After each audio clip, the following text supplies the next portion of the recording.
Good morning student.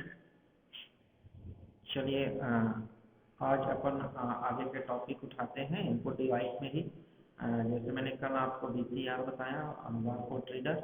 आज का जो टॉपिक है अपना वो है टच स्क्रीन है, लाइट पेन है और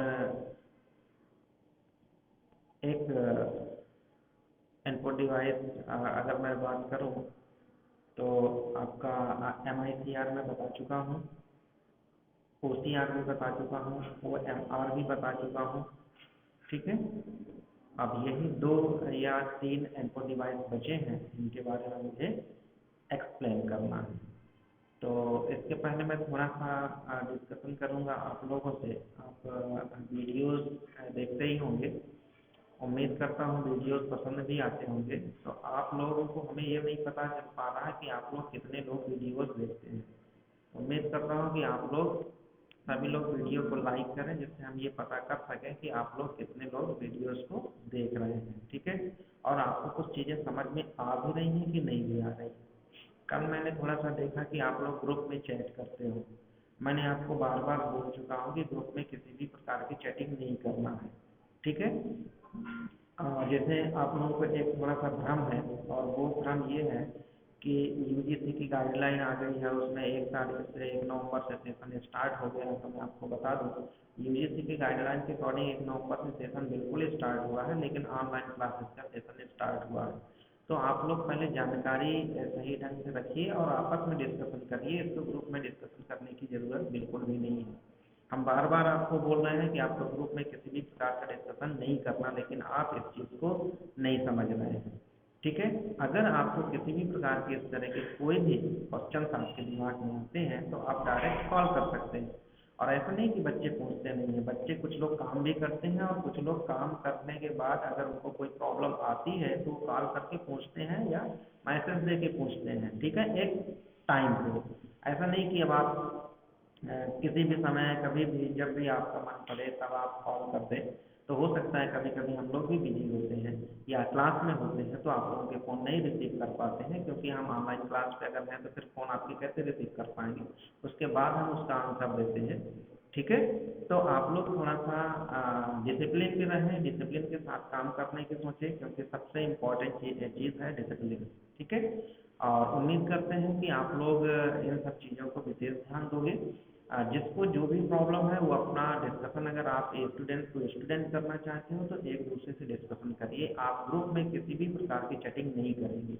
ठीक है, दूसरी चीज़, हाँ, आप जहाँ भी कॉलेज की बात की sir, online college offline college कब शुरू होगा, तो ये हम आपको बता दें, और मेरे स्टाफ मेंबर्स के द्वारा भी बार बार ये आप लोगों को मैसेज दिया जा रहा होगा कि जैसे ही हमारे पास कोई भी नोटिफिकेशन आती है कॉलेज से रिलेटेड हमारी यूनिवर्सिटी के थ्रू, तो हम उसको तुरंत आगे फॉरवर्ड करेंगे, और जैसे हमें परमिशन मिलेगी उसके अकॉर्डिंग हम काम करेंगे। ठीक है, हम आपको बार बार बता रहे हैं कि हम लीगल तरीके से हर चीज़ करते हैं, अनलीगल तरीके से कोई भी कार्य हम नहीं करते हैं।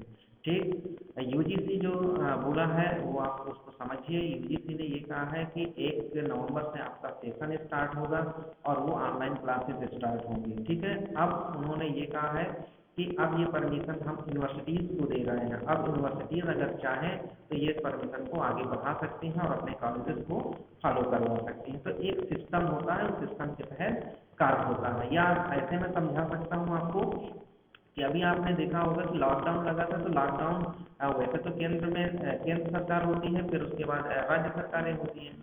तो राज्य सरकार के ऊपर केंद्र सरकार है, तो केंद्र सरकार ने अगर लॉकडाउन लगाया तो राज्य सरकार कुछ भी नहीं कर सकती है। तो पहले सिस्टम समझिए, क्योंकि आप लोग सिस्टम नहीं समझ रहे हैं। ठीक है, केंद्र सरकार ने लॉकडाउन लगाया है तो राज्य सरकार लॉकडाउन ऑलरेडी राज्य सरकार में लॉकडाउन लगा हुआ है। जैसे फिर धीरे धीरे आपने देखा होगा कि केंद्र सरकार ने राज्यों के ऊपर डिपेंड कर दिया है कि आप लोग अब अपने अकॉर्डिंग आप इसको ले सकते हैं।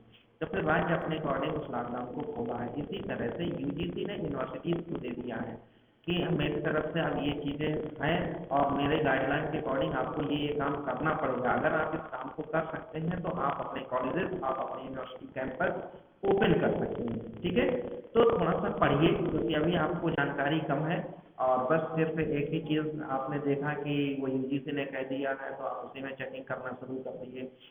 ठीक है, क्योंकि हम लोगों को भी लगता है कि कितना जल्दी कॉलेज खुल जाए, क्योंकि हम लोग हर चीज़ आपको यहाँ से तो नेट के थ्रू अवेलेबल करा रहे हैं, लेकिन कुछ चीज़ें ऐसी होती हैं जैसे हम आपको बताएं कि डिसिप्लिन से संबंधित या आपके बिहेव से संबंधित या कुछ ऐसे चीज़ें होती हैं जो कॉलेजेस में ही संभव हो सकती हैं। तो हम लोग भी वेट कर रहे हैं कि जैसे ही कॉलेज हमारे पास कोई भी लेटर आएगा यूनिवर्सिटी के थ्रू और यूनिवर्सिटी हमें परमिशन देगी कि आप क्लासेस लगाइए, क्योंकि हम क्लासेस तभी लगाएंगे जब हमारे पास यूनिवर्सिटी का कोई ऑथेंटिक लेटर आएगा।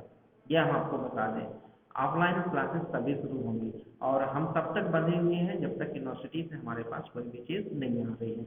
यूनिवर्सिटी जैसे ही हमें इंफॉर्मेशन करेगी वैसे हम उस मैसेज को आगे फॉरवर्ड करेंगे और आपको वो चीज़ें तुरंत हम व्हाट्सएप ग्रुप में उसको डाल देंगे कि हाँ ये है और कब से क्या शुरू होने वाला है।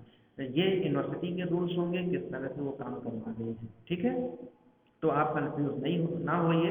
आपकी इतनी महत्वपूर्ण क्लासेस सी की चल रही है, फंडामेंटल्स की चल रही है, डिजिटल की चल रही है। उम्मीद करता हूँ बीसीए वालों की मैं बात कर रहा हूँ, एमएससी में उसमें कोई प्रॉब्लम नहीं है, ना बीसीए में ऐसी कोई प्रॉब्लम आई है, ना बीकॉम सीए में कोई प्रॉब्लम आई है, ये सिर्फ बीसीए की प्रॉब्लम आई है। तो मैं फिर से बार बार कह रहा हूँ कि आप इस तरह की चैटिंग बिल्कुल बंद करें और कोई भी प्रकार की चैटिंग आप ग्रुप में नहीं करेंगे। अगर आपको किसी भी अपने फ्रेंड से बात करनी है, चैटिंग करना है, तो आप उसके पर्सनल नंबर पे चैटिंग करिए, ठीक है। इसमें सिर्फ पढ़ाई से रिलेटेड चीज़ें ही होंगी और इसके आगे अगर आपको लगता है कि किसी सर से मुझे डिस्कशन करना है तो आप उस सर से डिस्कशन भी कर सकते हैं, ठीक है। सभी के उसमें नंबर पड़े हुए हैं, जिस भी सर से आपको काम है उस सर के नंबर पड़े हुए हैं। पर्टिकुलर सर आपको बता भी चुके हैं कि कौन कौन से सब्जेक्ट सर पढ़ा रहे हैं, आप वीडियोज भी देख रहे हैं, आप पहचान भी रहे हैं कि कौन से सर क्या कर रहे हैं, ठीक है। और जहाँ तक रही बात, तो हम फिर से बोल दें कि जैसे हमारे पास ऐसी कोई भी इंफॉर्मेशन आती है हम तुरंत आप तक पहुँचाने की कोशिश करेंगे, तुरंत ग्रुप में मैसेजेस डालेंगे कि ऐसा ऐसा है और ये शुरू होने वाला है, ठीक है। उम्मीद करता हूँ कि मेरी बातों को आप ध्यान से सुन रहे होंगे और ध्यान से सुनेंगे और सुनने के बाद उसको इम्प्लीमेंट करेंगे, क्लियर। और हाँ, जहाँ रही बात ये कि देखिए अपने कुछ जैसे रूल्स रेगुलेशंस की मैं बात करता हूँ, तो अभी बार बार मैं देखता हूँ कि आपके जो सर हैं जहाँ पे आपने मिथिलेश सर हैं जहाँ से एडमिशन आपने लिया, वो बार बार मैसेज उनको डालना पड़ रहा है कि आप अपने डॉक्यूमेंट्स जमा करो। तो किसी के भी डॉक्यूमेंट्स बचे हैं तो डॉक्यूमेंट्स जमा करते नहीं, उसकी फुल्ली रिस्पॉन्सिबिलिटी आपकी होगी, ठीक है।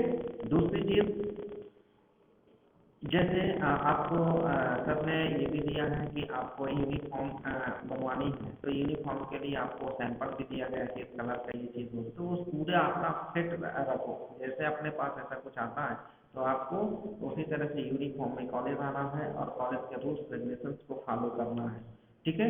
तो उम्मीद हम भी लगाए बैठे हैं कि कब से ऐसा हो जिससे हम लोग भी बिल्कुल फेस टू फेस आके आपको इंट्रोड्यूस कर सकें और आपसे डिस्कशन कर सकें और उसमें आगे की जो क्लासेस हैं और आगे का जो सब्जेक्ट है किस तरह से होगा, क्योंकि हमें भी लगता है कि आप फर्स्ट ईयर हैं। बाकी अभी तक ऐसे कोई मैसेजेस हमारे सेकंड ईयर थर्ड ईयर से फाइनल वालों से नहीं आते, क्योंकि वो फाइनल वाले बच्चे सेकंड ईयर वाले बच्चे जानते हैं कि यहाँ का पढ़ाई का स्तर क्या है, यहाँ किस तरह से आप लोगों से अ, आप लोगों की हेल्प की जाती है या किस तरह से आपको कहीं प्रॉब्लम आती है तो हम लोग आप लोगों के साथ खड़े होते हैं, लेकिन गलत तरीके में कहीं भी नहीं खड़े होंगे। ये आप इस बात को बिल्कुल ध्यान दीजिएगा, ठीक है। तो उम्मीद करता हूँ कि आप लोग मेरी वीडियोस को बिल्कुल गौर से सुनेंगे और देखेंगे, जिससे आपको पता चल जाए कि आप लोगों ने जो भी ऐसी गलतियाँ कर रहे हो दोबारा गलतियाँ ना होनी चाहिए, ठीक है। ये मेरा फर्स्ट और लास्ट बार मैं बोल रहा हूँ आपको कि आपको मैं कई बार इसमें बोल चुका हूँ कि आप इसमें किसी भी प्रकार की चैटिंग नहीं करेंगे, ये मैं फिर से बोल रहा हूँ, ठीक है। तो हमारे रूल्स रेगुलेशंस, कॉलेज इंस्टीट्यूशन के रूल्स रेगुलेशंस को आप फॉलो करें, ठीक। दूसरी चीज़, जैसे मैंने बार बार बोला है कि आपका सिलेबस चेंज हो चुका है। सिलेबस के हमने ये भी बता दिया कि कौन कौन से सब्जेक्ट हैं, उन सब्जेक्टों में 3 सब्जेक्ट आपके ऑलरेडी चल रहे हैं, 2 सब्जेक्ट। जैसे ये 3 सब्जेक्ट थोड़ा सा आधे आधे करीब हो जाएंगे, 2 2 यूनिट या 3 3 यूनिट के आसपास हो जाएंगे, तो हम आपके दूसरे सब्जेक्ट उठा लेंगे। जहाँ रही बात आपके सिलेबस की, तो सिलेबस हमारे लिए ज़्यादा नहीं है। हम क्योंकि परमानेंट क्लास लेना है हम लोगों को, तो क्लासेस लेना है, तो सिलेबस हम लोगों के लिए ज़्यादा है ही नहीं, क्लियर। तो इस चीज़ को आप बिल्कुल ध्यान दीजिए, ठीक है। चलिए, तो अभी जो मैं बात कर रहा था वो बात कर रहा था कि अभी जो अपना टॉपिक चल रहा था वो इनपुट डिवाइसेस का टॉपिक चल रहा था, और इनपुट डिवाइसेस में क्या क्या हम बता दिए हैं और क्या क्या बचे हैं, उनमें से कुछ चीज़ें आज मैं उठा रहा हूँ, और आज इनपुट डिवाइसेस का टॉपिक यहाँ से समाप्त भी कर दूंगा मैं, जो भी 2-3 टॉपिक बचे होंगे। क्लियर। अब आते हैं अपनी उस पुरानी फाइल पे जो फाइल हमारी बनी हुई थी। तो ये पुरानी फाइल पे हम आ गए। ये देखिए, बीसीआर बारकोड रीडर रिकॉग्निशन तक मैंने आपको समझाया था। आज मैंने टॉपिक जो उठाया है ये है आपका voice recognition, sorry, voice recognition. Voice recognition क्या है, तो पहले आप ये समझ लो, ये तो मैंने कुछ टेक्स्ट लिख दिया है या कुछ डेफिनेशन के टाइप में मैंने लिख दिया है, लेकिन आप समझिए। वॉइस रिकॉग्निशन आप देखते होंगे कि आजकल गूगल ऐप, गूगल में हमें ऐसे फैसिलिटीज मिल गई है या ऐसे हमारे ऐप्स आने लगे। आप देखते होंगे कि हमें लिखने और टाइप करने की ज़रूरत नहीं पड़ती है। अगर हम मुंह से बोल देते हैं तो वो उसको एक्सेस कर लेता है और डिकोड करके आपको आंसर रिटर्न कर देता है। तो यहाँ आप पढ़ना चाहें तो आप पढ़ सकते हैं कि वॉइस रिकॉग्निशन सिस्टम एक कंप्यूटर सॉफ्टवेयर प्रोग्राम है, साथ ही हार्डवेयर डिवाइस भी है जो आदमी की आवाज़ को समझने में सक्षम है। इसे स्पीच रिकॉग्निशन भी कहते हैं। यह आदमी द्वारा बोले गए शब्दों को इनपुट की तरह लेता है और इन शब्दों को डिजिटल फॉर्म में बदल कर उसके ऊपर काम करता है। इसके लिए ASR automatic speech recognition program को ट्रेन करने की जरूरत होती है, जिससे यह आवाज़ को पहचानता है और सवालों को जवाब देता है। जैसे आपने बोला हेलो, तो फोन भी तुरंत उत्तर देगा। ठीक है। तो ये आप देख सकते हैं कि ये मैंने इसका एक एग्जांपल लिया है कि किस तरह से आप बोलते हैं। तो देखो, ये किस तरह से आपके मोबाइल में साइन बना होता है। ये साइन को आप एक बार क्लिक कर देते हैं। खैर, ये बहुत अच्छी तरह से आप जानते होंगे, क्योंकि ज़्यादातर लोगों के पास एंड्रॉयड सिस्टम है। एंड्रॉयड सिस्टम है तो आप वॉइस रिकॉग्निशन के बारे में बहुत अच्छी तरह से जानते होंगे। ठीक है। तो जैसे हम कुछ भी बोलते हैं और अगर वॉइस को हमने ऑन किया हुआ है तो ये हमारी वॉइस को एक्सेप्ट करता है। एक्सेप्ट करने के बाद उसको चेक करके उसका आउटपुट हमें तुरंत रिटर्न करता है। ठीक है। क्लियर।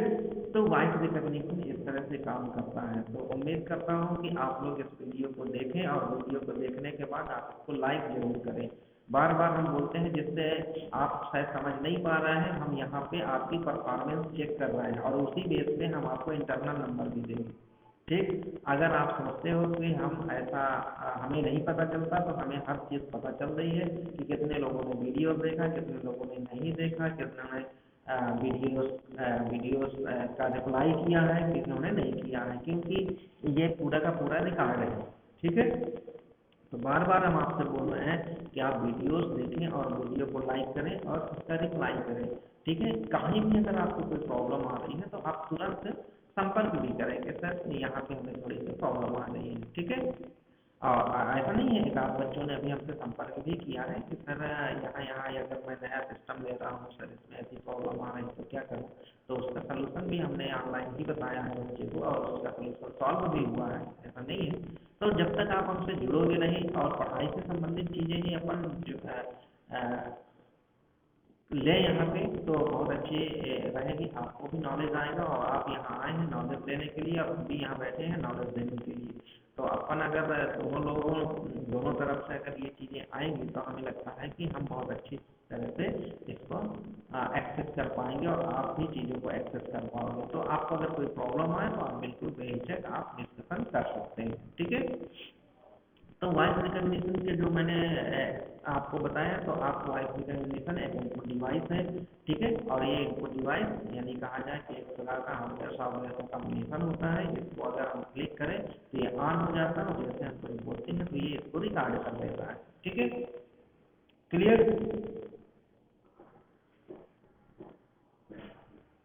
चलिए, तो ये रहा ये भी वॉइस रिकॉग्निशन भी आपका एक प्रकार का इनपुट डिवाइस रहा, जो इसका एक्सपीरियंस मैंने किया।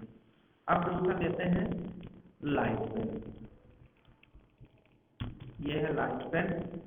ये शायद आप लोगों ने इसको देखा हो, है साधारण पेन की तरह होता है, सिर्फ इसमें एक वायर लगी होती है जो कि हम अपने CPU से जोड़ देते हैं। ठीक है। ये लाइट पेन है। लाइट पेन का आविष्कार 1955 और 1960 के बीच में हुआ है। ठीक है। कुछ कंप्यूटर ग्राफिक्स यूज करने के लिए, जैसे अपन इमेज बनाते हैं ना, अपन कहते हैं कि जैसे मैंने आपको पढ़ा रहा हूँ तो बोर्ड में मान लीजिए मुझे किसी प्रकार का इमेज बनाना है तो मैं किससे बनाता हूँ? मार्कर से बनाता हूँ। या ऐसे समझ लो, अपनी लैंग्वेज में आपको समझा दे रहा हूँ। किससे बनाते हैं? मार्कर से बना देते हैं बोर्ड पे। ठीक है। लेकिन अगर मान लीजिए कि मुझे यहाँ पे ग्राफिक्स का यूज करना और बनाना है तो फिर मेरे पास लाइट पेन होना चाहिए। या मैं ऐसे और सरल तरीके से आपको देखो समझा सकता हूँ कि अगर आपने डीएल बनवाया किसी स्टूडेंट ने, फिलहाल फिलहाल, पहले तो ऐसा नहीं था लेकिन अभी करीब 10 सालों से लगभग लाइट पेन का यूज होने लगा है। तो आप देखिए, जब आप डीएल बनवाने जाएंगे तो वहाँ भी आपका एक टेस्ट होता है। टेस्ट किस तरह का? कि आपको अपने साइन देने पड़ते हैं। ठीक है। तो वहाँ जब आप साइन देते हैं ना, आरटीओ ऑफिस में साइन देना पड़ता है। तो क्या आप बता सकते हो कि आरटीओ का फुल फॉर्म क्या होता है? अगर मालूम हो तो आप पर्सनल मैसेज दे सकते हो। ठीक है।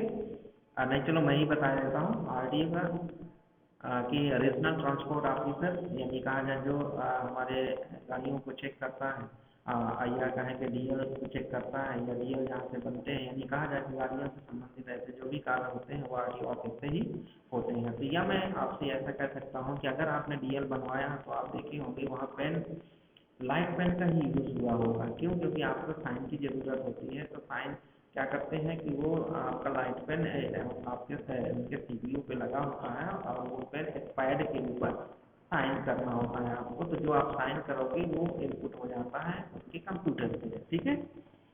क्लियर? तो ये मैं नॉर्मली एग्जाम्पल दिया हूँ जिससे आपको समझ में आए कि लाइट पेन कहाँ पे कैसे यूज किया जाता है। ठीक है। तो लाइट पेन का आविष्कार जैसे मैंने बताया कि 1955 और 1960 के बीच हुआ है। कुछ कंप्यूटर ने ग्राफिक्स कार्ड में लाइट पेन को जोड़कर इस्तेमाल किया जाता है। ठीक है। लाइट पेन एक पॉइंटिंग डिवाइस है जो टेक्स्ट या डेटा को सिलेक्ट या मॉडिफाई करने के लिए इस्तेमाल किया जाता है। खासतौर पे इसका इस्तेमाल सीआरटी, अभी देखो मैं आउटपुट डिवाइसेस आपको बताऊंगा। ठीक है। तो आउटपुट डिवाइसेस में सबसे पहले मैं उठाऊंगा देखो मॉनिटर ही उठाऊंगा। तो मॉनिटर कितने प्रकार के होते हैं, कौन कौन से मॉनिटर होते हैं, जिसका मॉनिटर जलता है क्यों है, हमें ऐसा क्यों प्रतीत होता है कि मॉनिटर जल रहा है, इसके अंदर कोई बल्ब लगे हुए हैं क्या? तो ये सीआरटी मॉनिटर का क्या होता है? ठीक है। ये मतलब ये आपको बताना है मुझे कि कौन कौन से मॉनिटर, कितने प्रकार के मॉनिटर होते हैं और कौन से बेहतरीन मॉनिटर होते हैं, रेजोल्यूशन क्या है, डॉट, ये तो मैं बता चुका हूँ। और इनसे मतलब क्या होता है, कंप्यूटर का इनसे संबंध क्या होता है? तो सीआरटी जैसे कैथोड रे ट्यूब, इसका फुल फॉर्म होता है कैथोड रे ट्यूब मॉनिटर पर डेटा हाइलाइटिंग के लिए किया जाता है। यानी कहा जाए कि हम जब लाइट पेन का यूज़ करते हैं तो लाइट पेन इस तरह से काम करता है। ठीक है। अगर आज की मैं बात करूं तो लाइट पेन की जगह आज देखा जाए तो टच स्क्रीन काम करना शुरू कर दिया है। ठीक। कौन सा काम करना शुरू कर दिया है? Touch screen. तो आजकल लाइट पेन की जगह टच स्क्रीन यूज़ करने लगे हैं लोग। ठीक। क्यों? क्योंकि इसका इस्तेमाल कम हो गया है, ऐसा नहीं कि ख़त्म हो गया है। जैसे मैंने बार बार आपसे बताया है कि अभी मैं कुछ ऐसे एक्सटर्नल स्टोरेज डिवाइसेस की बात किया था। तो जैसे मैंने आपसे बोला था कि पहले सीडी, डीवीडी, पहले से आप देखे होंगे कि आप फ्लॉपी चलती थी, ऐसा कह सकते हैं। और फ्लॉपी के बाद फिर आपने देखे सीडी, डीवीडी, ये सब चीज़ें आई। तो धीरे धीरे उसका मार्केट में लोग उसको परचेज करना कम कर दिए क्योंकि उसकी कैपेसिटी कम होती थी, स्टोरेज क्षमता कम होती थी। इस वजह से लोग उसको कम कर दिए। और जैसे जैसे हमारी कैपेसिटी या स्टोरेज क्षमता वाली डिवाइस ज़्यादा स्टोरेज क्षमता वाली डिवाइस मार्केट में आई तो हम उनको लेना शुरू कर दिए। ठीक है। इसी तरह से लाइट पेन से अच्छा टच स्क्रीन आने लगा। तो यानी टच स्क्रीन का काम शुरू हो गया और टच स्क्रीन ज़्यादा एक्सेस की जाने लगी। टच स्क्रीन पे लोग विश्वास ज़्यादा करने लगे। तो इसी तरह से ये धीरे धीरे मार्केट में इसका इस्तेमाल कम हो गया है, ऐसा नहीं कि ख़त्म हो गया है। ठीक है। तो इस तरह से ये काम होता है। अब नेक्स्ट इनपुट डिवाइस में जो बात करता हूँ वो है आपका टच स्क्रीन। ठीक। ये टच स्क्रीन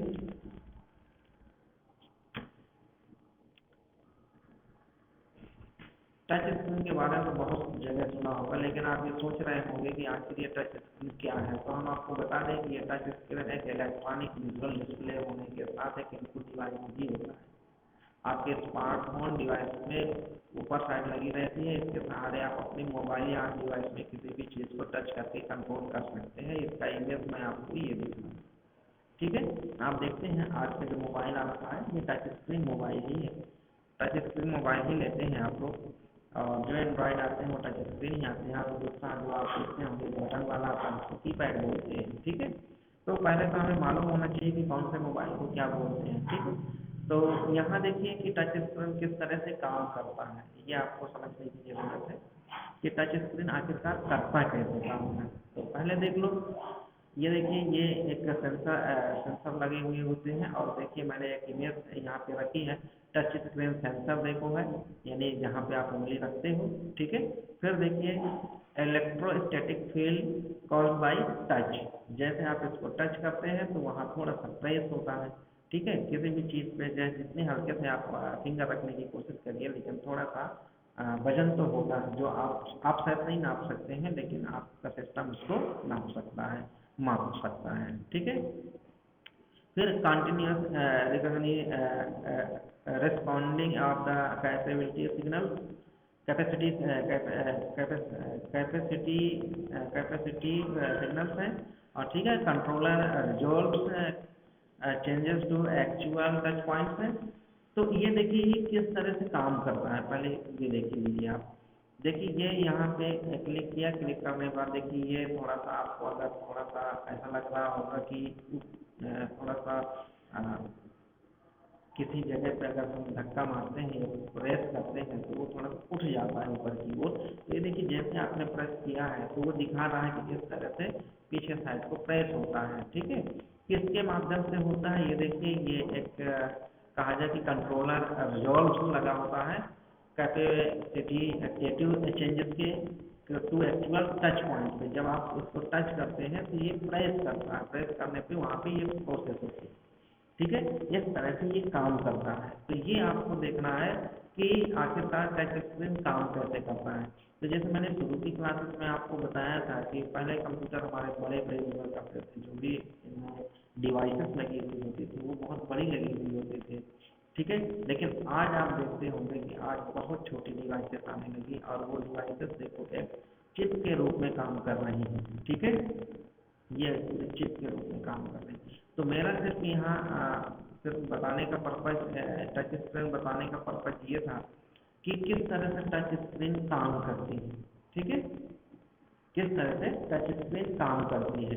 तो टच स्क्रीन आप समझ गए होंगे कि आप देखिए एटीएम में जाते हैं तो वहाँ भी आप अपना कार्ड लगाते हैं, तो आपके कार्ड में देखिए एक चिप लगी हुई होती है छोटी सी। जैसे आप कार्ड लगाते हैं तो वो सेंसर उसको एक्सेस करता है और चिप को रीड करता है, रीड करने के बाद तो आपको कार्ड को एक्सेप्ट कर लेता है और आप टच करना शुरू कर देते हैं। और आप जैसे टच करना शुरू करते हैं तो आप देखते होंगे कि वो आपसे क्वेश्चन पुट करवाता रहता है और आप क्वेश्चन पुट करते रहते हैं, और एक लिमिटेड टाइम के बाद या लिमिटेड एक्सेस के बाद या लिमिटेड स्टेप्स के बाद वो काम करना बंद करता है, फिर आपसे बोलता है थैंक यू। फिर उसके बाद आप टच करिए तो आपकी स्क्रीन नहीं काम करेगी। तो यानी कहा जाए कि ये सेंसर का पूरा कमाल होता है कि आप किस तरह से किसी भी मशीन पे जाके टच करें, ठीक है। तो आजकल देखा जाए तो हर जगह टच का काम होने लगा है।